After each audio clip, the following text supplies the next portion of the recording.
জয় হিন্দ। দেখো, আজকের ক্লাসে আমরা গ্রুপ ডির যে এক্সামটা চলছে সেটারই 12 তারিখের ফার্স্ট শিফটের যেই জেনারেল সায়েন্সের প্রশ্নগুলো এসেছিলো না, সেগুলো এখানে আমরা ডিসকাস করবো। কেমন? তোমরা যারা যারা এক্সামটা দিয়ে নিচ্ছ তারা তোমাদের অ্যান্সারগুলো মিলিয়ে নাও, আর যারা নেক্সট শিফটে পরীক্ষা দিবে তাদেরকে বলবো ক্লাসটা শুরু থেকে শেষ অবধি দেখো। এতে কি হবে, যে প্রশ্নগুলো আসছে সেগুলো তো তোমরা জানতে পারবে, প্লাস সেই মানে টপিক রিলেটেড আর কি কি প্রশ্ন আসতে পারে বা সেটার ছোটোখাটো একটা রিভিশন আমি তোমাকে করিয়ে দেবো। কেমন? তো চলো শুরু করা যাক। দেখো, আজকে আমাদের প্রথম যেই প্রশ্নটা আছে, বলছে একটি খাদ্য শৃঙ্খলে কোন ট্রফিক স্তরে কীটনাশকের ঘনত্ব সবচেয়ে বেশি হয়। তাই তো এই কোশ্চেনটা দেখো, কালকেও আমি তোমাকে বলে দিয়েছিলাম না যে ইকোলজিক্যাল পিরামিড যে আছে, এই ইকোলজিক্যাল পিরামিডের যদি নিচ থেকে উপরের দিকে যাওয়া যায় তাহলে তোমার এনার্জি কি হয়, এনার্জির যে ডিস্ট্রিবিউশন বা এনার্জি ট্রান্সফার সেটা তোমার কি হয়, কম হয়। কত কম হয় বলো তো? মনে রাখবা, নিচ থেকে যদি উপরে যায় সবার নিচে যার মানে যেটা থাকবে না, তার 90% এনার্জি তোমার নষ্ট হয়ে যায়, মাত্র 10% উপরের ভাগে যায়। ঠিক আছে? আর তোমার রাসায়নিক প্রভাব কি হয়, যদি নিচ থেকে উপরের দিকে যাওয়া যায় তাই রাসায়নিক যে প্রভাব আছে সেটা তোমার কি হয়, বৃদ্ধি পায়। তাই না? যেমন ধরো সবথেকে নিচু স্তরে কে আছে, এখানে তোমার উৎপাদক। তাই না? উৎপাদক। তারপরে উপরের স্তরে কে আছে, উৎপাদকের উপরে তোমার তৃণভোজী। তার উপরের স্তরে কে আছে, তোমার মাংসাশী। আর এখানে তোমার কি আছে, সর্বভুক। তার মানে এটা বলতে পারি, যদি উৎপাদক থেকে যদি আমি সর্বভুকের দিকে যাই তাহলে এনার্জি আমার কি হয়ে যাবে, কম হতে থাকবে। মানে উৎপাদকের কাছে যদি 100% এনার্জি থাকে তাহলে তৃণভোজীর কাছে কত পৌঁছাবে, মাত্র এর 10%, মানে 10 ভাগ। আবার মাংসাশীর কাছে কত পৌঁছাবে, এই 10% মানে 10 ভাগের 10%, মানে তোমার 1 ভাগ। আবার সর্বভুকের কাছে কত পৌঁছাবে, এই 1-এর মাত্র 10%, মানে হচ্ছে 0.1%। তাই না? আর রাসায়নিক প্রভাব ডিডিটি বা তোমার যেসব পেস্টিসাইড ইউজ করা হয় সেগুলোর তোমার রাসায়নিক প্রভাব সবথেকে বেশি কার কাছে থাকবে, সর্বভুকের কাছে। সবথেকে কম কার কাছে থাকবে, তোমার উৎপাদকের কাছে। আমাকে জিজ্ঞেস করেছে কীটনাশকের ঘনত্ব সবচেয়ে বেশি কার কাছে থাকবে, সর্বভুকের কাছে। তাই তো? তো দেখো, সর্বভুক কোথায় আছে, প্রথম পসি স্তর, উৎপাদকের কাছে তো হবে না, শাকাহারীও হবে না, মাংসাশীও হবে না। শীর্ষ উপভোক্তা, মানে শীর্ষ উপভোক্তা কে আছে, সর্বভুক। অপশন নাম্বার ডি তোমার কারেক্ট অ্যান্সার। যারা যারা করে এসছে একদম ঠিক আছে। তাই না? চলো নেক্সট কোশ্চেন দেখো, যেটা তোমাদের পরীক্ষাতে এসেছিল। বলছে ক্যালসিয়াম ক্লোরাইডের সূত্র একক ভর কত হবে। তাই তো, মানে এর ভর সংখ্যা আমাকে বার করতে বলেছে। তো দেখো, ক্যালসিয়ামের কত হয়, পারমাণবিক সংখ্যা হচ্ছে 20, পারমাণবিক ভর 40। তাই তো? প্লাস ক্লোরিন কত হয়, পারমাণবিক সংখ্যা 17 আর পারমাণবিক ভর হচ্ছে তোমার 35.5। তো ক্যালসিয়াম দেখো তোমার একটাই আছে, তো একটা ক্যালসিয়ামের ভর কত, 40। তো 40 লিখে দাও। প্লাস ক্লোরিন কটা আছে, তোমার দুটা আছে, তো একটার ভর যদি 35.5 হয় তো দুটোর ভর কত হবে, 70, 71 হয়ে যাবে। তাই না? 71। তো যোগফল কত হচ্ছে, 111। তো এটাই তোমাদের কী হয়ে যাবে, কারেক্ট অ্যান্সার। যারা যারা 111 করে এসছে একদম তোমাদের ঠিক আছে। চলো নেক্সট কোশ্চেন দেখো, যেটা তোমাদের পরীক্ষাতে এসেছিল। বলছে অধিক বৈচিত্র্য বা অধিক ভিন্নতা কোন রূপে বিবেচিত হয়। দেখো, অধিক বৈচিত্র্য বা অধিক ভিন্নতা তোমার বায়োডাইভার্সিটি রূপে পরিচিত হয়। ঠিক আছে? অপশন নাম্বার এ তোমাদের কারেক্ট অ্যান্সার।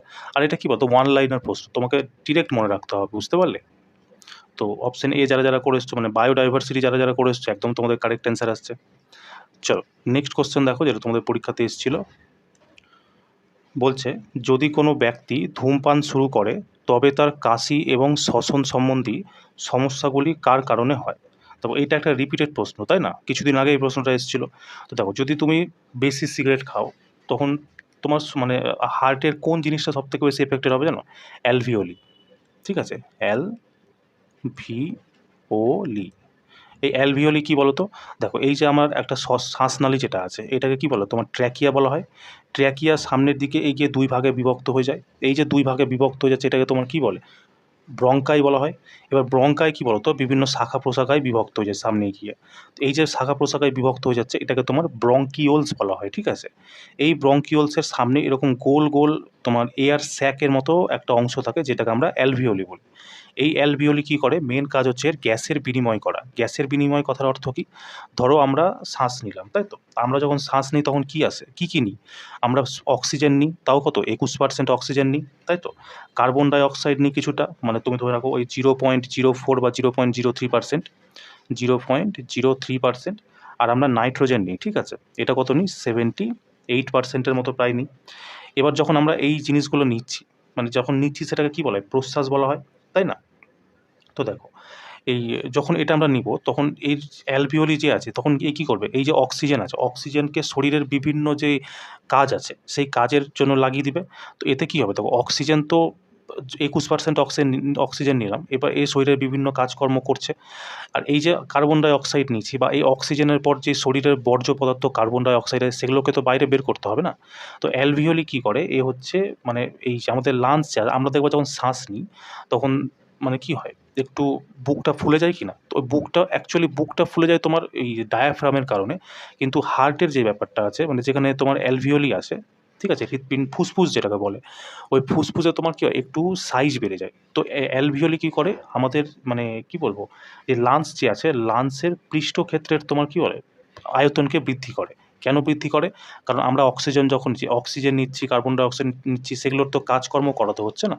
তো ওই জিনিসগুলোই অ্যালভিওলি করে। এবার অ্যালভিওলি কী করে, শরীরের বর্জ্য পদার্থ আমাদের বাইরে বের করে। এবার শরীরের বর্জ্য পদার্থ বলতে কি, এই যে গ্যাস রিলেটেড যেগুলো আছে, মানে ধরো আমরা যখন শ্বাস নিলাম তখন এইসব জিনিসকে আমরা নিচ্ছি।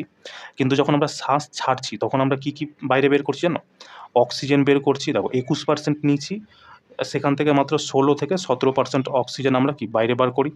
এই যে কার্বন ডাই অক্সাইড কত নিয়েছিলাম বলো, CO2 0.03% নিয়েছিলাম, কিন্তু বাইরে যখন আমরা বের করি তখন কী করি 4% তোমার কার্বন ডাই অক্সাইড বাইরে বার করি। আর নাইট্রোজেন কী করি, যতটা নিই ততটাই বার করি, মানে 78% আমি বার করে দিই। তো এই যে পুরো প্রক্রিয়াটা হচ্ছে, এই পুরো প্রক্রিয়াতে গ্যাসের যে বিনিময়, অক্সিজেন 21 নিলাম 16 বার করলাম, কার্বন ডাই অক্সাইড 0.03 নিলাম কিন্তু 4% বার করলাম। তো এই সব জিনিসগুলো কে করে, তোমার অ্যালভিওলি করে।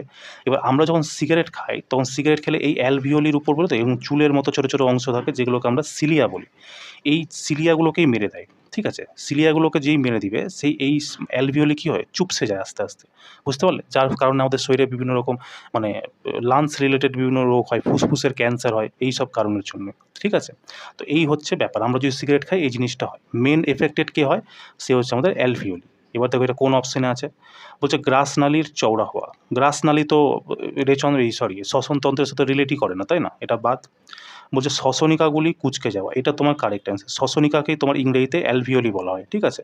তো অপশন বি যারা করে এসছো একদম তোমাদের কারেক্ট অ্যান্সার আছে। বলছে ফুসফুসের অক্সিজেনের স্তর হঠাৎ বাড়ছে কি তুমি বলো? অক্সিজেন যদি আমরা সিগারেট খাই তো এই যে সিলিয়া যে আছে মেনলি সিলিয়াটাকেই এ নষ্ট করে দেয়, ঠিক আছে? যার কারণে এর উপর একটা আস্তরণ পড়ে যায়, যার ফলে আমাদের যেসব মানে ধূলিকণা বা যেসব কার্বন ডাই অক্সাইড এগুলো ঠিকঠাক গ্যাসের বিনিময় করতে পারে না, যার কারণে আমাদের ফুসফুসের ক্যান্সার হয়। বলছে হৃদস্পন্দন রুকে যাওয়া, হৃদস্পন্দন এত সহজে সিগারেট খেলেই রুকে যাবে, এটা কোনো কথা? চলো নেক্সট কোশ্চেন দেখো, যেটা তোমাদের পরীক্ষাতে এসেছিল। বলছে যদি কোনো গাছের কোষে গ্যাসের আদান প্রদান এবং অবশেষ পদার্থগুলির নিষ্কাশন না হওয়ার কারণে ওগুলো পাতায় জমা হয়ে রয়েছে, তবে এর ফলে গাছের কোন জীবন প্রক্রিয়াগুলি সরাসরিভাবে প্রভাবিত হয়? দেখো গাছের উপর যদি ধরো একটা পাতা আছে, তো পাতার উপর যদি তোমার বিভিন্ন কী বলেছে মানে সব কিছু গ্যাসের আদান প্রদান বা এই পদার্থ নিষ্কাশন না হওয়ার কারণে যদি পাতায় জমে থাকে, তাহলে পাতা কী করতে পারবে না, এক তো পাতা না শ্বাস নিতে পারবে, গ্যাসের বিনিময় আদান প্রদান বন্ধ মানে কি, তার শ্বসন যেই প্রক্রিয়া সেটা তোমার থেমে যাবে, তাই তো? শ্বসন প্রক্রিয়া থেমে যাবে। এবার শ্বসন যদি না হয় এবার গাছের যে রেচন সেটাও তোমার থেমে যাবে। তো অপশন নাম্বার বি যারা করে এসছে একদম কারেক্ট অ্যান্সার আছে, ঠিক আছে? চলো নেক্সট কোশ্চেন দেখো, যেটা তোমাদের পরীক্ষাতে এসেছিল। বলছে নিম্নলিখিত মিশ্রণগুলিকে তাদের কণার আকারের বড় থেকে ছোট ক্রমে ব্যবস্থিত করুন, তাই তো? কী কী দেওয়া আছে, দ্রবণ আছে একটা, কোলাইড আছে একটা, নিলম্বন আছে একটা, তাই তো? নিলম্বন মানে কি সাসপেনশন, যেটাকে বাংলাতে কি প্রলম্বনও বলে। তো দেখো এই যে নিলম্বন বা প্রলম্বন এটাকে আমি তোমাকে কীভাবে মনে রাখতে বলেছিলাম, ড্রেনের জল, তাই তো? ড্রেনের জল হিসাবে মনে রাখতে বলেছিলাম। কোলাইডকে তোমার কীভাবে মনে রাখতে বলেছিলাম, দুধ। আর দ্রবণ কী হয়ে যাবে তোমার, শরবত, ঠিক আছে? শরবত। আমাকে বলেছে যে তাদের কণার আকারের বড় থেকে ছোট, তো তুমি বলো এই তিনটা যদি তোমার সামনে রাখা হয় তুমি কোনটার কণা খালি চোখে দেখতে পাবা? তুমি আমাকে বলবে ড্রেনের যে জল আছে, ড্রেনের জলের মধ্যে যেই কণাগুলো আছে সেগুলোকে আমরা খালি চোখে দেখতে পারবো, তাই তো? তার মানে কি ড্রেনের জল তোমার সবথেকে বড় হয়ে যাবে, ড্রেনের জল মানে কি প্রলম্বন তোমার সবথেকে বড় হবে। তো দেখো এখানে তোমার দ্রবণ দেওয়া আছে, অ্যান্সার হবে না। এখানে কোলাইড দেওয়া আছে, অ্যান্সার হবে না। এই দুটোর মধ্যে যে কোনো একটা অ্যান্সার হবে। এবার দেখো ড্রেনের জল তো হয়ে গেল, এবার দুধ আর শরবত, ঠিক আছে? দুধ আর শরবতের মধ্যে তুমি বলো যে কোন দুটোর মধ্যে কোনটার কণা তুমি খালি চোখে দেখতে পাবে না? তুমি বলবা শরবত। যদি চিনি আর জল আমি মিশিয়ে দিই তো তুমি ওই চিনি জল দেখে কি বলতে পারবা যে এখানে কোথায় চিনি আছে? বলতে পারবো না তো, কারণ ওটাকে আমরা কি খালি চোখে দেখতে পাই না, ঠিক? তার মানে কি এই শরবত যে আছে এর কণা তোমার কী হবে, সব থেকে ছোটো হবে, তাই না? তাহলে দেখো এখানে তোমার দ্রবণ আছে, এখানে কোলাইড আছে, তো এটা তোমার ভুল হয়ে গেল। অপশন নাম্বার বি তোমাদের কারেক্ট অ্যান্সার, তাই না? যারা যারা অপশন বি করে এসছে একদম ঠিক আছে। চলো নেক্সট কোশ্চেন দেখো, বলছে অবতল দর্পণের মুখ্য অক্ষের সমান্তরাল আসা কোনো আলোক রশ্মির প্রতিফলনের পর কোথা থেকে পাস হয়, তাই তো? দেখো কালকের যে আমি তোমাকে অ্যানালাইসিসটা করেছিলাম ওটাতে মনে করো কী কোশ্চেন দিয়েছিল ওখানে, যে সেন্টার অফ কার্ভেচার দিয়ে যদি কোনো মানে আলোক রশ্মিকে নিয়ে যাওয়া যায় সেটা প্রতিফলনের পর কোথায় দিয়ে পার হয়, সেখানে তুমি ওই ভিডিওটা গিয়ে দেখবা এক্সট্রা ফ্যাক্টটা আমি বলে দিয়েছিলাম যে কোনো অবতল দর্পণের যদি মুখ্য অক্ষের সমান্তরাল হয়ে যদি কোনো আলোক রশ্মিকে নিয়ে যাওয়া যায় সেটা সবসময় কি তোমার ফোকাস হয়ে পার হয় বা ফোকাস হয়ে পার হচ্ছে, এই জিনিসটা আমাদের মনে হয়। বলেছিলাম কি না? তুমি বিশ্বাস না হলে গিয়ে দেখবা। দেখো আজকে প্রশ্ন দিয়ে দিয়েছে, তো সঠিক অ্যান্সার তোমার কী হয়ে যাবে, মুখ্য ফোকাস। যারা যারা করে এসছে একদম তোমাদের কারেক্ট অ্যান্সার আছে, তাই না? চলো নেক্সট কোশ্চেন দেখো, যেটা তোমাদের পরীক্ষাতে এসেছিল। বলছে অক্সিজেনযুক্ত রক্ত নিয়ে যাওয়া মোটা, শক্তিশালী এবং নমনীয় দেওয়ালযুক্ত রক্তবাহিকা কী নামে পরিচিত? তবে এটা তোমার ধমনী নামে পরিচিত, ঠিক আছে? ধমনী কী হয় বলো তো? এ হচ্ছে যেই শুদ্ধ রক্ত আছে, ঠিক আছে, শুদ্ধ রক্তকে তোমার কি মানে হার্ট থেকে বা ফুসফুস থেকে তোমার শরীরের দিকে পাম্প করে, তাই না? ফুসফুস থেকে তোমার শরীরের দিকে পাম্প করে। এবার দেখো হার্টের কাজ কি, ব্লাডকে তোমার পাম্প করা। এবার কত প্রেসারে পাম্প করে জানো? 120 বাই তোমার কত 80। 120 তোমার কি হয় সিস্টোলিক, 80 তোমার কি হয় ডায়াস্টোলিক। এবার এই যে 120-তে তোমার পাম্প করছে, তো এর জন্য কি তোমার দেওয়াল যদি মোটা না হয় তাহলে তো সেই দেওয়ালটা তোমার ফেটে যেতে পারে না। তো ওই জন্যই মানে সৃষ্টিকর্তা এমনভাবে তৈরি করেছে যে ধমনী যে আছে এর তোমার দেওয়ালকে মোটা বানিয়েছে, শক্ত বানিয়েছে, যাতে এটার কি হয় মানে রক্ত যখন পাম্প হবে তখন যাতে কোনো অসুবিধা না হয়, তাই না? আচ্ছা ধমনী তোকে তোমাকে কী জিজ্ঞেস করবে, ধমনী কেমন রক্ত বহন করে? তুমি বলবা শুদ্ধ রক্ত। যদি তোমাকে জিজ্ঞেস করে যে এই ধমনীতে রক্তের যে প্রবাহ সেটা কোন দিকে হয়, শরীর থেকে ফুসফুসের দিকে নাকি ফুসফুস থেকে শরীরের দিকে, তো তুমি কি বলবা? ধমনীতে রক্তের প্রবাহ তোমার ফুসফুস থেকে শরীরের দিকে হয়। ধমনীতে মনে রাখবো, ধমনীতে ব্লাড প্রেশার কি তোমার প্রচুর হাই থাকে, তাই না? তারপরে একটা জিনিস মনে রাখবা, এই ধমনী যে আছে এর মধ্যে কিন্তু কোনো ভাল্ব পাওয়া যায় না, ঠিক আছে? ভাল্ব পাওয়া যায় না, এই পয়েন্টগুলো মনে রাখবা। আচ্ছা ধমনীর পাশাপাশি তুমি শিরাটাকেও মনে রাখো, কারণ ধমনী থেকে জিজ্ঞেস করে শিরা থেকেও জিজ্ঞেস করতে পারে। শিরা হচ্ছে ঠিক এর উল্টো, যা ধমনীতে বললাম তার ঠিক উল্টো। যেমন প্রথমে কি বললাম, ধমনী শুদ্ধ রক্ত বহন করে, তো শিরা তোমার কি করবে, এ হচ্ছে তোমার অশুদ্ধ রক্ত বহন করে, ঠিক আছে? এভাবে মনে রাখো। যেমন দেখো ধমনীতে রক্তের প্রবাহ কোথায় হয়, ফুসফুস থেকে শরীরের দিকে হয়, তাহলে শিরাতে কী হবে ঠিক এর উল্টো, মানে এটাতে প্রবাহ হবে তোমার শরীর থেকে ফুসফুসের দিকে, তাই তো? ফুসফুসের দিকে তোমার রক্তের প্রবাহ হবে। তারপর দেখো এই ধমনীর তোমার দেওয়াল কি হয়, মোটা হয়, শক্তিশালী হয়, নমনীয় হয়, ঠিক এর উল্টো হবে শিরাতে। তার মানে শিরার দেওয়াল তোমার কী হয়ে যাবে, পাতলা হয়ে যাবে, তাই তো? পাতলা হবে। আচ্ছা এর মধ্যে দেখো ধমনীর মধ্যে কিন্তু কোনো রকম ভাল্ব পাওয়া যায় না, তো এর ঠিক উল্টো তোমার শিরাতে হবে। তার মানে কি শিরাতে তোমার ভাল্ব পাওয়া যায়, তাই তো? ভাল্ব পাওয়া যায়। আচ্ছা ধমনীর তোমার কী হয়, বিপি মানে ব্লাড প্রেশার কী হয়, প্রচুর হাই হয়, এর ঠিক উল্টো তোমার শিরাতে হবে। তার মানে কি শিরার ব্লাড প্রেশার তোমার কী হয়, তোমার খুব কম হয়, ঠিক আছে? তো এই জিনিসগুলো তোমরা মনে রাখবা। একটা প্রশ্ন তোমাদেরকে জিজ্ঞেস করে, যেমন দেখো ধমনী তোমার কী করে, শুদ্ধ রক্ত বহন করছে, আর শিরা তোমার কি অশুদ্ধ রক্ত বহন করছে। কিন্তু একটা মানে মানে কী বলবো এক্সেপশন আছে, যেটাকে আমরা বলি পালমোনারি ধমনী, ঠিক আছে? পালমোনারি পালমোনারি ধমনী, ঠিক আছে? ধমনী তো আমাদের শুদ্ধ রক্ত বহন করে, এটা তো মনে রাখবা, কিন্তু পালমোনারি ধমনী যে আছে এ কিন্তু মনে রাখবা অশুদ্ধ রক্ত বহন করে, ঠিক আছে? মানুষ মানে ছেলেপেলে কি কনফিউশন হয়ে যায়, তখন ভুল অ্যান্সার করে আসে, ভাবে যে ও ধমনী আছে তো মানে শুদ্ধ রক্তই হবে, না। যখনই পালমোনারি ধমনীর কথা বলবে তখন সে অশুদ্ধ রক্ত বহন করে। আর হচ্ছে পালমোনারি শিরা, ঠিক আছে? পালমোনারি শিরা, ঠিক আছে? এই তোমার কি করে অশুদ্ধ মানে শুদ্ধ রক্ত বহন করে, কেমন? এই দুটো জিনিস কিন্তু মনে রাখবা, খুব কনফিউশন হয়। সবসময় মনে রাখবা ধমনী তোমার শুদ্ধ রক্ত বহন করে, শুধুমাত্র পালমোনারি ধমনী যে আছে সে তোমার কি অশুদ্ধ রক্ত বহন করে। শিরা মনে রাখবা তোমার কি হয়, অশুদ্ধ রক্ত বহন করে, কিন্তু পালমোনারি শিরা তোমার কি হয়, শুদ্ধ রক্ত বহন করে, ঠিক আছে? এইভাবে মনে রাখবা। আচ্ছা তোমাদেরকে না এই সম্ভবত 3-4 তারিখে একটা প্রশ্ন জিজ্ঞেস করেছিল, মানে তোমার কেমন দিয়েছিল জানো, সাজাতে দিয়েছিল যে শরীর থেকে যে রক্ত কীভাবে মানে কোথায় দিয়ে যায়, কীভাবে কী হয়, বুঝতে পারলে? তো দেখো ওটা তুমি কীভাবে একবার মনে করে নাও, কারণ জিজ্ঞেস করেছে এই কোশ্চেনটা। দেখো সবার প্রথমে অশুদ্ধ রক্ত বলি, ঠিক আছে? শরীর থেকে আমি শুরু করছি। শরীরের মধ্যে দেখো ব্লাড মানে ফুসফুস থেকে পাম্প হয়ে তোমার শরীরে গেল। এবার শরীরের মধ্যে কি আমরা অক্সিজেন নিচ্ছি, কার্বন ডাই অক্সাইড নিচ্ছি। তো শরীরের মধ্যে যখন রক্ত পাম্প হচ্ছে তখন তোমার কী হচ্ছে, সেটা অশুদ্ধ হয়ে যাচ্ছে। তো মনে রাখবা, অশুদ্ধ রক্ত তোমার কী দিয়ে যায়? শিরা দিয়ে যায়। কিন্তু এখনই তোমায় কী বললাম, অশুদ্ধ রক্ত তোমার পালমোনারি ধমনী দিয়ে আসে। তো দেখো, অশুদ্ধ রক্ত সবার প্রথমে মনে রাখো, অশুদ্ধ রক্ত, ঠিক আছে? অশুদ্ধ, এটা তোমার কী হবে? পালমোনারি ধমনী, ঠিক আছে? পালমোনারি পালমোনারি ধমনী, ঠিক আছে? এটার মাধ্যমে তোমার কী আছে? সবার প্রথমে শরীরের ডান অলিন্দে আসে। তো তোমাকে যদি জিজ্ঞেস করে ডান অলিন্দে রক্ত কিসের মাধ্যমে আসে, কী বলবা? পালমোনারি ধমনী।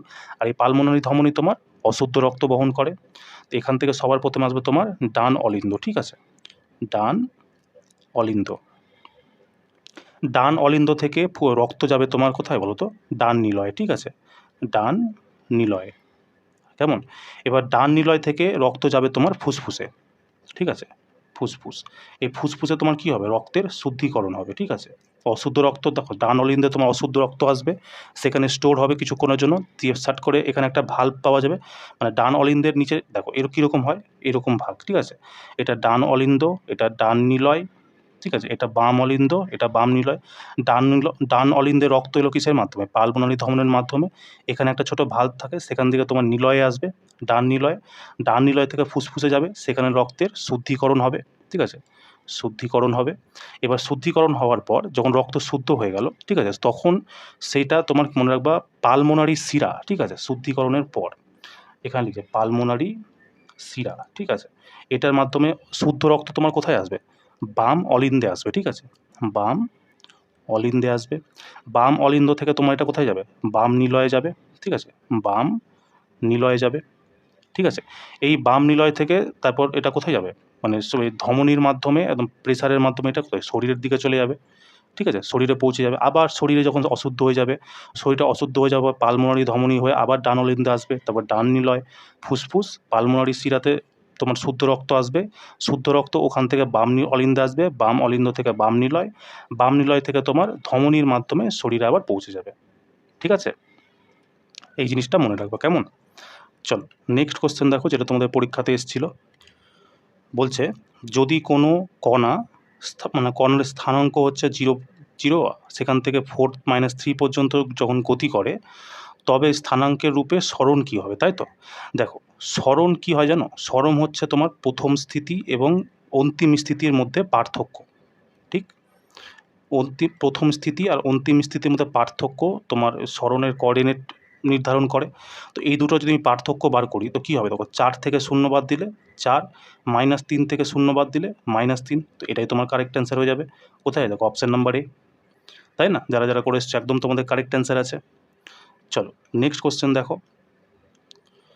বলছে একজন ব্যক্তি কাশি এবং শ্বসন সংক্রান্ত সমস্যায় পীড়িত, নিম্নলিখিত থেকে কোন অঙ্গ প্রভাবিত হয়? এখনই তোমায় কী বললাম, এই তোমার যে সিগারেট যখন খাই তখন কী হয়, আমাদের যে অ্যালভিওলি থাকে সেটা কুঁচকে যায়। আর তার সাথে আমি কী বললাম, যে অ্যালভিওলির উপরে চুলের মতো একটা অংশ থাকে, সেটাই সবার প্রথমে তোমার খারাপ হয়। এবার ওই জিনিসটা খারাপ হওয়ার কারণে কী হয়? অ্যালভিওলিও তোমার কুঁচকে যায়।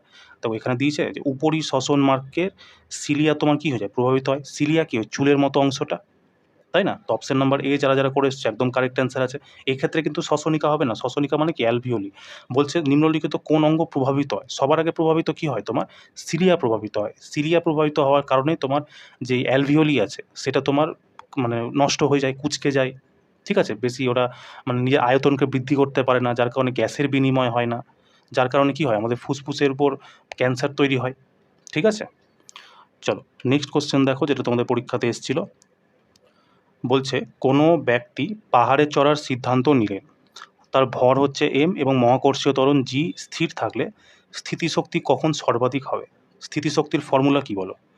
m g h। তো স্থিতিশক্তি কখন মানে তোমার সর্বাধিক হবে? যদি m আর g তোমার কনস্ট্যান্ট থাকে, মানে এটাকে এভাবে ধরো, এটার মান হচ্ছে তোমার 10, ঠিক আছে? এবার আমাকে m বলে দিয়েছে কনস্ট্যান্ট, তো m আমি ধরলাম 1, জিও বলে দিয়েছে কনস্ট্যান্ট, তো এদেরকে আমি ধরলাম 1। তো এইচ আমাকে কী করতে হবে? ম্যাক্সিমাম করতে হবে, 10 করতে হবে, তবেই না এটা 10 হবে। তার মানে হাইট যত যত তোমার বৃদ্ধি হবে স্থিতিশক্তি তোমার সর্বাধিক হবে। আর এটা তো নর্মালি প্রত্যেকেই জানো না, স্থিতিশক্তি তোমার হাইটের উপর নির্ভর করে, হাইট যত বাড়বে স্থিতিশক্তি তত বাড়বে। তো হাইট তোমার কোথায় সব থেকে বেশি বাড়বে বলো? সমান থাকবে হবে না। পাহাড়ের নিচে কি তোমার হাইট বেশি থাকবে? না, পাহাড়ের মধ্যে, পাহাড়ের চূড়ার উপর, এটা তোমার কারেক্ট অ্যান্সার হবে অপশন এ, মানে পাহাড়ের চূড়ার উপর যারা যারা করে এসছো একদম তোমাদের কারেক্ট অ্যান্সার আছে। চলো নেক্সট কোশ্চেন দেখো, যেটা তোমাদের পরীক্ষাতে এসেছিল। বলছে নিম্নলিখিত থেকে কোন কথন সমস্থানিককে সঠিক ঢঙে পরিভাষিত করে? আচ্ছা, সমস্থানিক কাকে বলে? ইংরেজিতে এটাকে কী বলে? আইসোটোপ বলে, তাই না? আইসোটোপ। এই কোশ্চেনগুলো জানো তো, তুমি যদি অ্যানালাইসিসও দেখে যাও কি না, তাও তোমার মোটামুটি ধরো 25-এর মধ্যে 15-16 নাম্বার পেয়ে যাবা, ঠিক আছে? সবই কোশ্চেন এগুলো বলে। আইসোটোপ তোমাদেরকে কতবার বলেছি বলো? আইসোটোপে কী হয়, যে এমন দুটো পরমাণু যাদের তোমার পারমাণবিক সংখ্যা সমান হয়, তাই তো? পারমাণবিক সংখ্যা, ঠিক আছে, এটা তোমার কি হয়, সমান হয়। আর আলাদা কি হয়, পারমাণবিক ভর। যেমন কার্বনের, দেখো কার্বনের কি হয় 6-12, আর কার্বনের যে আইসোটোপ হয় সেটা কি হয় 6-14। তো দেখো এদের দুজনের পরমাণু সংখ্যা সমান, কিন্তু পরমাণু ভর তোমার কি আছে, আলাদা আছে। তার মানে আইসোটোপ কি করে, পারমাণবিক সংখ্যা সমান এবং পারমাণবিক ভর তোমার এক সমান, এই আলাদা। এবার দেখো পারমাণবিক যে সংখ্যা আছে এটাকে তোমার কি দিয়ে ডিনোট করা হয়?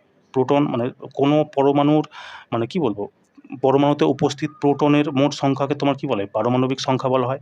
তার মানে কি আইসোটোপে তোমার কি হয়, প্রোটন সংখ্যা সমান হয়, তাই না? আর পরমাণু ভর তোমার আলাদা হয়।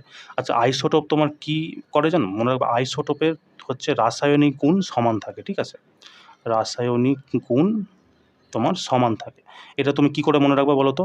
দেখো কার্বন আর কার্বন দুটো তোমার পরমাণু তো একই আছে না, পরমাণু যখন এক থাকবে তখন রাসায়নিক গুণ সমান হবে।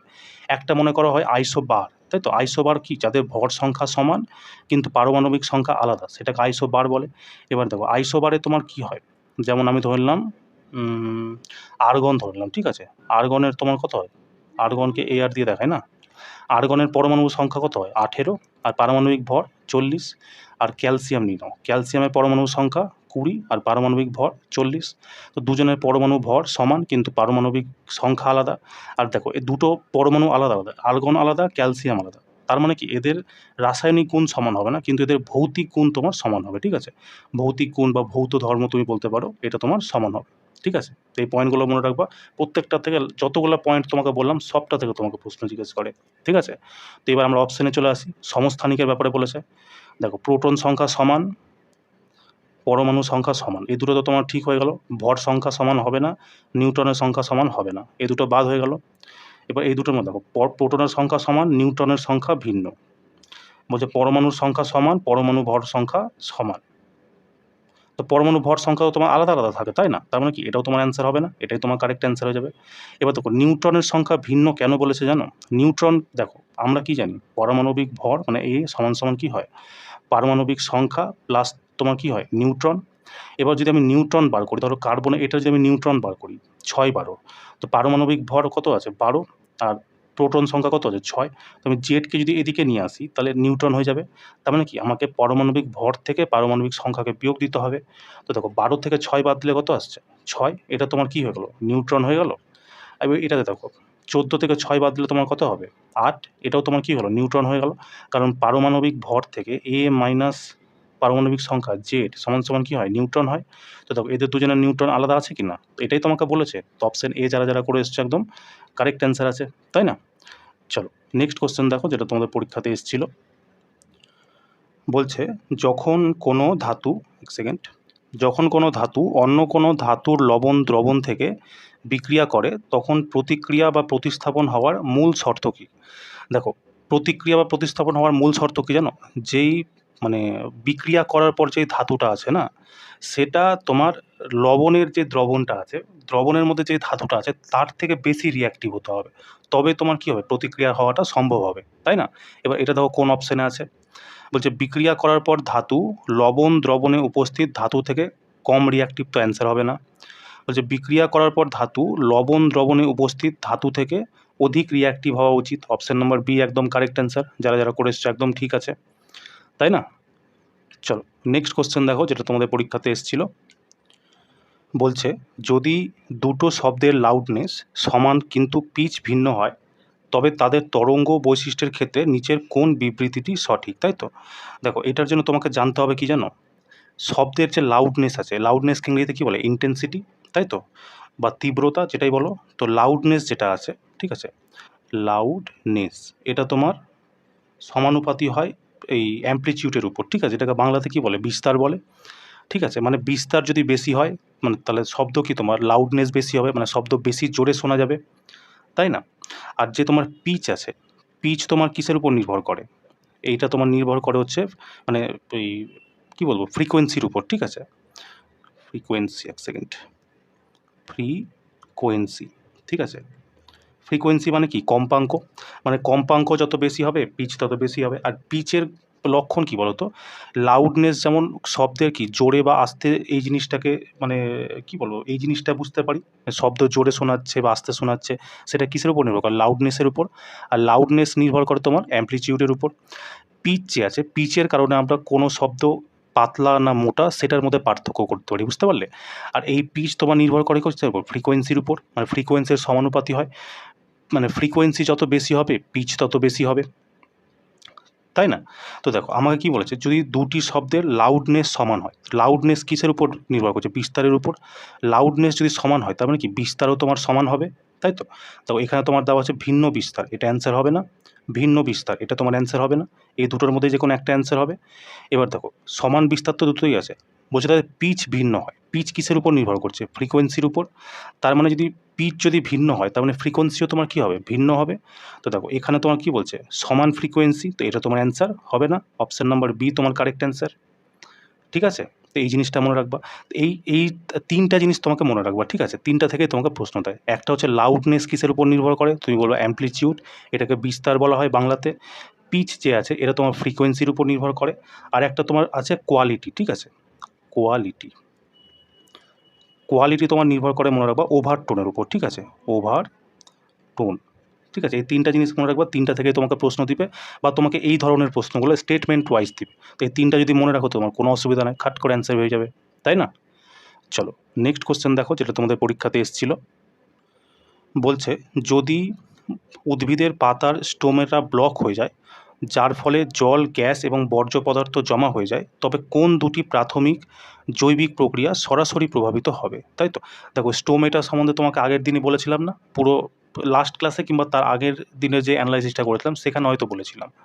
তো দেখো স্টোমেটার কী হয়? এটা উদ্ভিদের শ্বসন অঙ্গ, তাই না? এবার জল, গ্যাস এইসব জিনিস তোমার কী হয়ে যাবে? যদি স্টোমাটা ব্লক হয়ে যায় তো সেই মানে জিনিসগুলো হতে পারবে না। তো দেখো এখানে তোমার শ্বসন দেওয়া আছে কিন্তু তার সাথে শোষণও দেওয়া আছে। কিন্তু শোষণের সাথে তো কোনো মানে রিলেশন নেই, তাই না? আমরা এর আগের দিন যেটা পড়েছিলাম ওখানে আমরা কী জিনিস পড়েছিলাম? একটা তোমার পড়েছিলাম স্টোমেটা, যেটা তোমার শ্বসন অঙ্গের কাজ করে। একটা পড়েছিলাম উপরে যে কোষ থাকে সেটাকে কী বলে? ক্লোরোপ্লাস্ট বলা হয়। সেটা কি সালোক সংশ্লেষের কাজ করে, পাতার উপরের যে কোষটা থাকে। আরেকটা কী বললাম? ট্রান্সপিরেশন পড়েছিলাম, বাষ্প উৎসর্জন। আর একটা কী পড়েছিলাম? রুট প্রেসার মানে গুটেশন পড়েছিলাম। 4টা জিনিস। তো দেখো এখানে আমাকে অপশন দিয়েছে কি? শ্বসন আর শোষণ। শোষণ যেহেতু আছে সেজন্য এটা অ্যান্সার হবে না। অভিস্রবণ, ব্যাপন এগুলো তো হবেই না। প্রবর্ধন, পরিবহন বেকার কথা। এটাই পড়ে থাকলো। আর সালোক সংশ্লেষ আর হচ্ছে তোমার বাষ্পমোচন, এই দুটাই তোমার হবে correct answer. Option number B যারা করে এসছে একদম কারেক্ট অ্যান্সার, ঠিক আছে? যদি এখানে শোষণ না হয়ে এখানে বাষ্পমোচন দিত বা সালোক সংশ্লেষ দিত কিনা তাহলে এই অপশনটা তোমার কারেক্ট হতো। কিন্তু শোষণ তো হয় না, না? তো বেকার এইটা অ্যান্সার কী করে হবে বলো? তাই এটা তোমার ভুল হয়ে গেল। এটাই তোমার কারেক্ট অ্যান্সার। কেমন? অ্যানালাইসিসটা দেখবে, আমি তোমাকে ডিটেলসে বলে দিয়েছিলাম, সেজন্য এখানে আর বলছি না। চলো নেক্সট কোয়েশ্চেন দেখো, যেটা তোমাদের পরীক্ষাতে এসেছিল। বলছে তড়িৎ চুম্বকীয় আবেশের নীতি অনুসারে যখন কোনো কুণ্ডলীকে চুম্বকীয় ক্ষেত্রে ঘোরানো হয় বা চালানো হয় তখন তাতে উৎপন্ন প্রেরিত ধারা কোন পরিস্থিতিতে তো সবচেয়ে উচ্চ বা বেশি হবে?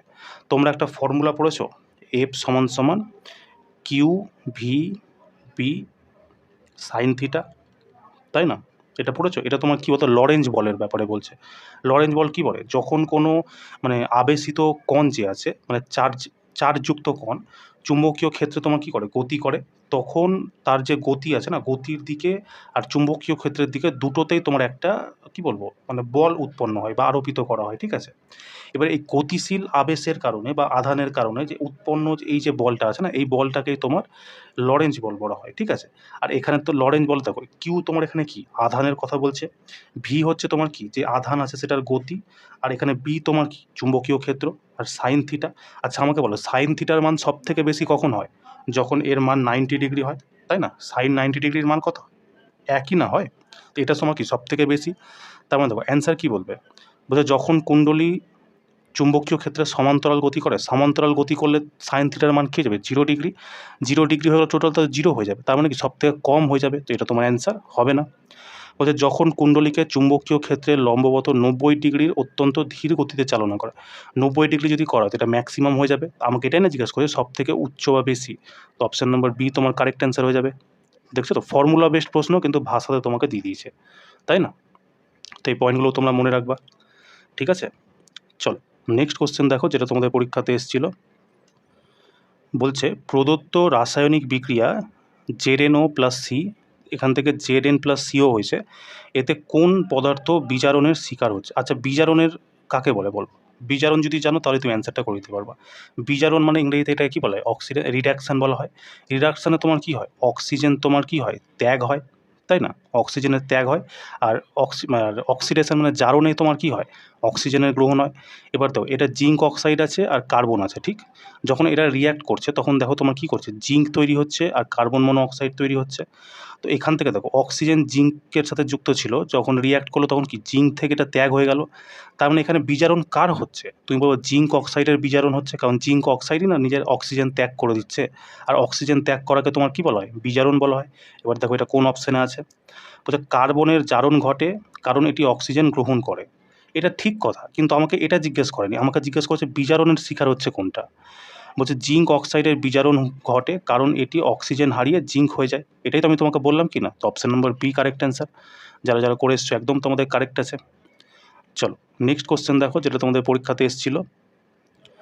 বলছে সমযোজী যৌগগুলির গলনাঙ্ক সাধারণত কম হয় কেন? তুমি কার্বন অ্যান্ড ইটস কম্পাউন্ড চ্যাপ্টারটা যেটা আমি তোমাকে পড়িয়েছি, ওই চ্যাপ্টারটা গিয়ে একবার পড়ে দেখবা।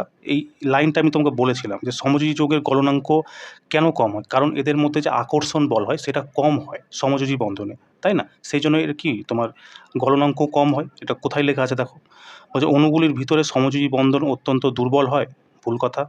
বলছে অণুগুলির মধ্যে দুর্বল আণবিক বল থাকে, এটাই তোমার কারেক্ট অ্যান্সার। কারণ বলছে যৌগগুলির বিপরীতভাবে আধানযুক্ত আয়ন, ভুল কথা। এগুলিতে শক্তিশালী স্থির বৈদ্যুতিক আকর্ষণ বল পাওয়া যায়। শক্তিশালী তো পাওয়া যায় না, দুর্বল পাওয়া যায়, তাই না? দুর্বল আকর্ষণ বল হয়। তুমি কার্বন অ্যান্ড ইটস কম্পাউন্ড চ্যাপ্টারটা করে দেখো, একদম যে লাইনটা এখানে লেখা আছে না এক্স্যাক্ট আমি সেই লাইনটা তোমাকে বলেছিলাম। অ্যাকচুয়ালি বলিনি, প্রিভিয়াস ইয়ারে কোশ্চেন ছিল তখন আমি তোমাকে বলেছিলাম। মানে এই কোশ্চেনটা তোমার ওই দেখবা না ওইখানে চ্যাপ্টারটা পড়ে দেবো, ওখানেই কোশ্চেনটা পেয়ে যাবে। তো অপশান নাম্বার বি যারা যারা করে এসছে একদম কারেক্ট অ্যান্সার আছে। চলো নেক্সট কোশ্চেন দেখো, যেটা তোমার পরীক্ষাতে এসেছিল। বলছে একটি ব্যাকটেরিয়া যাতে স্পষ্ট নিউক্লিয়াস থাকে না এবং যা আমাদের অন্ত্রে পাওয়া যায় সেটি নিম্নলিখিত কোন জগতের অন্তর্গত? তো এটা তোমার ডিরেক্ট মনে রাখতে হবে, এটা মনেরা জগতের অন্তর্গত, ঠিক আছে? আর আমাদের অন্ত্রে যেই মানে ব্যাকটেরিয়াটা পাওয়া যায় যার মধ্যে নির্দিষ্ট নিউক্লিয়াস থাকে না, ওটার নাম হচ্ছে তোমার কোলাই, ঠিক আছে? কোলাই, এই নামটাও মনে রাখবা, তোমাকে প্রশ্নে মানে ওয়ান লাইনার হিসাবে জিজ্ঞেস করতে পারে, ঠিক আছে? আমাদের অন্ত্রে পাওয়া ব্যাকটেরিয়ার নাম কি? কি বললো? কোলাই। আর এটা কোন জগতের অন্তর্গত? মনেরা জগতের অন্তর্গত, ঠিক আছে? চলো নেক্সট কোশ্চেন দেখো, যেটা তোমাদের পরীক্ষাতে এসেছিল। বলছে যদি কোনো বস্তু কোনো বাহ্যিক বল ছাড়াই একটি সমান গতিতে ক্রমাগত গতিশীল থাকে তবে সেই বস্তুর উপর কোন ধরনের বল কাজ করছে? মহাকর্ষ বল তো হবে না। কোনো বস্তুতে যদি কোনো বাহ্যিক বল প্রয়োগ না হয় সেটা যদি একটা সময় গিয়ে থেমে যায়, সেটা কার জন্য থামে? ঘর্ষণ বলের জন্য থামে। কিন্তু আমাকে তো এই জিনিসটা জিজ্ঞাসা করেনি, তাই ঘর্ষণ বলও তোমার অ্যান্সার হবে না। এবার ভারসাম্যহীন বল আর ভারসাম্যযুক্ত বল, এই দুটোর মধ্যে যে কোনো একটা হবে অ্যান্সার। তো দেখো আমার কী বলেছে? কোনো বাহ্যিক বল ছাড়াই। এবার ভারসাম্যহীন বলে তোমার কী হয়? গতির নির্মাণ হয়। এর আগের দিনের ক্লাসে তোমাকে বলেছি যে ভারসাম্যহীন বল মানে আনব্যালেন্স ফোর্স যেটা হয় সেটা তোমার গতির উৎপন্ন হয়, কিন্তু আনব্যালেন্স ফোর্সে তোমার বাহ্যিক বল লাগাতে হয়। যেমন ধরো এটা একটা মানে কোনো কিছু বস্তু আছে, এই সাইড থেকে একটা মানে বল প্রয়োগ করা হচ্ছে, এই সাইড থেকে একটা বল প্রয়োগ করা হচ্ছে। এবার দেখো এইদিকে ধরো 20 নিউটনের বল প্রয়োগ করা হচ্ছে, এখানে 10 নিউটনের বল প্রয়োগ করা হচ্ছে। তো এই ক্ষেত্রে তোমার কী হয়ে যাবে? বাইরে থেকে না একটা বল প্রয়োগ করা হচ্ছে, মানে এইদিকে টানছে, এইদিকে কেউ দাঁড়িয়ে এসেছে এইদিকে টানছে, তো এটা তো একটা বাহ্যিক বল হয়ে গেল। তো আর এর ফলে তোমার গতির নির্মাণ হচ্ছে। তাই না? সেই জন্য তোমার কি ভারসাম্যহীন বল তোমার অ্যান্সার হবে না। তো অ্যান্সার কী হয়ে যাবে? ভারসাম্যযুক্ত বল, অপশন নাম্বার বি। আর এটা তোমার কোথায় থেকে এসছে জানো? এটা তোমার নিউটনের ফার্স্ট ল থেকে এসছে, বুঝতে পারলা? ফার্স্ট লতে কী বলা হয়েছিল? কোনো বস্তু যদি মানে স্থির থাকে তো স্থির থাকতে চাইবে, গতিতে থাকলে গতিতেই থাকতে চাইবে। কতক্ষণ? যতক্ষণ না তার উপর কোনো বাহ্যিক বল দেওয়া হচ্ছে। আর এখানে ওটাই না বলেছে যে বাহ্যিক বল ছাড়াই। তো এটা কী হয়ে যাবে? তোমার ভারসাম্য মানে ব্যালেন্স ফোর্স হয়ে যাবে। ঠিক আছে? অপশন বি যারা, যারা করে এসছে একদম কারেক্ট অ্যান্সার আছে। চলো নেক্সট কোয়েশ্চেন দেখো, যেটা পরীক্ষাতে এসেছিল। বলছে যদি কোনো বৈদ্যুতিক সার্কিটে বিদ্যুৎ ধারাকে স্থির রাখতে হয় এবং বৈদ্যুতিক শক্তিকে কম করতে হয়, তাহলে নিচের কোনটি করা উচিত? তাহলে বিদ্যুৎ শক্তির ফর্মুলা কী হয়? পি সমান সমান আই স্কোয়ার আর। তো দেখো এখানে আমাকে প্রতিরোধ আর ভোল্টেজের ব্যাপারে বলেছে, তো আরেকটা হয় পি সমান সমান কী হয়ে যায়? একটা হচ্ছে তোমার ভিআই, তাই না? এবার দেখো যদি আমি এইটাকে চেক করি সবার প্রথমে, আমাকে বলেছে কি যে বিদ্যুৎ ধারা স্থির রাখতে হবে, আইকে আমাকে স্থির রাখতে হবে, ঠিক আছে? তো আমি পি ধরে নিলাম 10 সমান সমান, আমি আই ধরে নিলাম কত? 1। তো রেজিস্ট্যান্স কত হবে বলো? 10 হবে। এবার আমাকে কী বলেছে? বিদ্যুৎ শক্তিকে কম করতে হবে, মানে এটাকে ধরো আমি 10 থেকে 5 করে দিলাম। আই তো তোমার কনস্ট্যান্টই আছে। তো আমাকে রেজিস্ট্যান্স কী করতে হবে? 10 থেকে এটাকেও কমিয়ে 5 আনতে হবে, তবেই না 5 একে 5 হচ্ছে। তার মানে তুমি এটা বলতে পারো, যদি তোমার এই মানে বিদ্যুৎ ধারা যদি কনস্ট্যান্ট থাকে আর বিদ্যুৎ ধারাকে মানে বৈদ্যুতিক শক্তিকে যদি কম করতে হয়, তাহলে আমার রেজিস্ট্যান্স যেটা আছে সেটাকেও কম করতে হবে। 10 থেকে 5 হলে মানে কমই না হয়ে গেল। তো প্রথমটা কী বলছে? প্রতিরোধ বাড়াতে হবে, অ্যান্সার হবে না। প্রতিরোধ কমাতে হবে, এটা একটা অ্যান্সার হবে। বলছে এদের মধ্যে কোনোটি নয়, এটা তো ভুল কথা। এবার দেখো একটা বলছে ভোল্টেজ বাড়াতে হবে, তো এটা তোমার হবে না। তুমি এখান থেকেই দেখো পি সমান সমান আমি এটার মান নিলাম 10, ভি ধরো আমি নিয়ে নিলাম কত? 2 নিয়ে নিলাম, ঠিক আছে? তো আই আমার কত হবে? আচ্ছা 1 সেকেন্ড, আই তো আমাকে কনস্ট্যান্ট করতে বলেছে না? তো পি আমি 10 নিয়ে নিলাম, আইকে আমি করে দিলাম কনস্ট্যান্ট 1। তো ভি তোমার কত হবে বলো? ইন্টু 10 হয়ে যাবে। এবার আমি বৈদ্যুতিক শক্তিকে কমাবো, এটাকে আমি 5 করে দিলাম সমান সমান, এটা তো 1 আছেই। তো এইটা তোমার ভি তোমার কী হয়ে যাবে? এটাও তোমার 5 হয়ে যাবে, তবেই না 5 একে 5। তো দেখো প্রশ্ন অনুযায়ী কী বলছে? যে বৈদ্যুতিক সার্কিটে বিদ্যুৎ ধারাকে স্থির, তো বিদ্যুৎ ধারা তোমার দুটোতেই কমন আছে, স্থির আছে। বলছে বৈদ্যুতিক শক্তি কমাতে হবে, বৈদ্যুতিক শক্তি আমি দেখো 10 ছিল 5 করে দিলাম। তো বলতে দেখো ভোল্টেজ বাড়াতে হবে, ভোল্টেজ আমার 10 ছিল এবার 5 আছে, তো ভোল্টেজকে আমি বাড়ালাম না কমালাম? ভোল্টেজ আমি কমালাম, তার মানে এটাও তোমার অ্যান্সার হবে না। তো অপশন নাম্বার বি যারা, যারা করে এসছে একদম কারেক্ট অ্যান্সার আছে, ঠিক আছে? চলো নেক্সট কোশ্চেন দেখো, যেটা পরীক্ষাতে এসেছিল। বলছে জীবাশ্ম জ্বালানির প্রেক্ষাপটে নিম্নলিখিত বিবৃতিগুলি বিবেচনা করুন এবং সঠিক বিকল্পটি নির্বাচন করুন। ওকে, বলছে জীবাশ্ম জ্বালানির উদাহরণ কয়লা, পেট্রোলিয়াম, প্রাকৃতিক গ্যাস। এটা তো একদম ঠিক বলছে।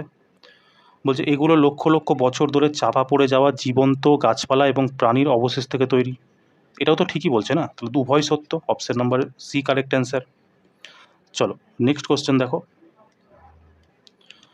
বলছে নিউরনের প্রাথমিক কাজ কী? দেখো নিউরন সম্বন্ধে তোমাকে প্রত্যেক দিন আমি তোমাকে বলে দিই, তাই না? আজকে বলছি না, কারণ প্রতিদিনই বলে দিচ্ছি, একদিন গ্যাপ থাক। যদি তোমাদের জানতে হয় তো পিছনের ভিডিও, লাস্ট ভিডিও দেখবা, ওখানে দেখতে পেয়ে যাবে, বলেছি। দেখো নিউরন কি রক্ত বিশুদ্ধ করে না? রক্ত বিশুদ্ধ করার কাজ কার হয়? ফুসফুসের, তাই না? ফুস, এটাই তোমার অ্যান্সার হবে না। বলছে খাবার হজম করা, নিউরনের সাথে খাবারের কোনো সম্পর্ক নয়। হাড়কে শক্তি প্রদান করা, কোনো কথাই না এটা। মস্তিষ্ক এবং শরীরের মধ্যে সংকেত পাঠানো এবং গ্রহণ করা, একদম কারেক্ট অ্যান্সার। সংকেত কিসের মাধ্যমে? একটা নিউরন থেকে একটা নিউরন কিসের মাধ্যমে সংকেত পাঠায়? তুমি কি বলবা? অ্যাকসন টার্মিনাল, তাই তো? অ্যাকসন টার্মিনাল, এটাকে তোমার মানে যদি তুমি মানে ভালো ভাষায় বলো তো কী বলবা? অ্যাকসন টার্মিনালকে তোমার সাইন্যাপস বলা হয়, ঠিক আছে? সাইন্যাপস, ঠিক আছে? তোমাকে যদি জিজ্ঞেস করে যে এই শরীরের মধ্যে সংকেত কিসের মাধ্যমে প্রবাহিত হয়, তো তুমি কি বলবা? অ্যাকশনের মাধ্যমে প্রবাহিত হয়। অ্যাকশন টার্মিনাল থেকে অন্য নিউরনের কাছে পৌঁছায়, ঠিক আছে? বা সাইন্যাপস থেকে অন্য নিউরনের কাছে পৌঁছায়। আর গ্রহণ করে কে সংকেত? এটা গ্রহণ করে তোমার ডেনড্রাইট, তাই তো? ডেনড্রাইট, ডেনড্রাইট থেকে এইটা কোথায় যায়? তোমার ডেনড্রনে যায়, তাই তো? ডেনড্রনে যায়। ডেনড্রন থেকে তোমার এই সংকেতটা কোথায় আসে? সাইটনে আসে। সাইটন থেকে তোমার কোথায় যায়? অ্যাকশনে যায়, তাই তো? অ্যাকশন থেকে তোমার কোথায় যায়? অ্যাকশন টার্মিনালে যায়, যেটাকে আমরা সাইন্যাপস বলি। দিয়ে সাইন্যাপস থেকে তোমার কি অন্য আবার নিউরনে চলে যায়। অন্য নিউরনে যায়, তখন সেই নিউরনটার যে ডেনড্রাইট আছে সেই মানে সংকেতটা আবার গ্রহণ করে নেয়, আবার ডেনড্রনে পাঠায়, ডেনড্রন থেকে সাইটনে যায়, সাইটন থেকে অ্যাকশনে যায়। এরকমভাবে সংকেতের আদান প্রদান চলতে থাকে, ঠিক আছে? লাস্টের ক্লাসগুলো দেখবে না, ডিটেলসে বলা আছে। চলো নেক্সট কোশ্চেন দেখো। বলছে শুক্রাণুর কোন অংশটি নিষেকের জন্য দায়ী? দেখো শুক্রাণু তোমার কেমন হয়, এরকম দেখতে হয় কি না শুক্রাণু। এই যে মাথাটা দেখছো, এই মাথাটাই তোমার নিষেকের জন্য দায়ী হয়, ঠিক আছে। আর এই মাথাটা তোমার মনে রাখবা তামার সাথে যদি লেগে যায় কি না, তাহলে এর সমস্ত শুক্রাণুর গুণফুন নষ্ট হয়ে যায়। এই জন্যই মানে কি কপার টি ইউজ করা হয়, ঠিক আছে। কপার টি কারা ইউজ করে, এটা হচ্ছে তোমার মেয়েরা ইউজ করে। আর কপার টির কাজ কি জানো, কপার টির কাজ যেটা সেম কাজ তোমার কন্ডোমের। আর কন্ডোম যেই কাজটা করে কপার টিও সেম কাজ করে, কিন্তু কপার টি তোমার 100% সিকিওর না, ঠিক আছে। মানে কপার টি থাকলে যে একজন মহিলা প্রেগনেন্ট হবে না এটার কোনো গ্যারেন্টি নেই, হতেই পারে, কিন্তু তোমার কন্ডোম থাকলে কখনো সেই মহিলা প্রেগনেন্ট হতে পারবে না, ঠিক আছে। এই কোশ্চেনটা কিন্তু জিজ্ঞেস করেছে যে নিম্নলিখিত কোনটি মানে 100% সিকিওর, মানে তো শর্টকাটে বলছি, ওরা ওখানে ল্যাঙ্গুয়েজ বেস্ট দিয়েছিল। আর এই তোমার এই রিসেন্ট এক্সামেই দিয়েছে, দেখবে না 3 তারিখ থেকে যে এক্সামটা হয়েছে না তার মাঝখানে যে কোনো একটা দিন দিয়েছিল যে কোনটা সব থেকে বেশি সিকিওর। তো ওইখানে অপশান তোমরা বিতে থাকে কন্ডোম, কন্ডোম মেনে আসবা, ঠিক আছে। আর এটার তোমার কারেক্ট অ্যান্সার কী হয়ে যাবে, মাথা।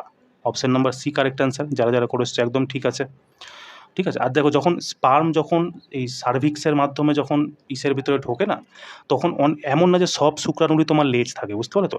কিছু কিছু শুক্রাণু এমনি এলিমিনেট হয়ে যায় যাদের লেজ মানে থাকে না বা লেজ ছোটো থাকে, তারাই পাস করে যাদের লেজ থাকে। এবার যেতে যেতে অনেক কী হয়, এদিক ওদিক ধাক্কা খেয়ে নষ্ট হয়ে যায়, খুব কম মাত্রায় শুক্রাণু ফলোপিয়ান টিউব অবধি পৌঁছায়, ঠিক আছে। আর যাদের এরকম লম্বা লেজ থাকে তারাই পৌঁছাতে পারে।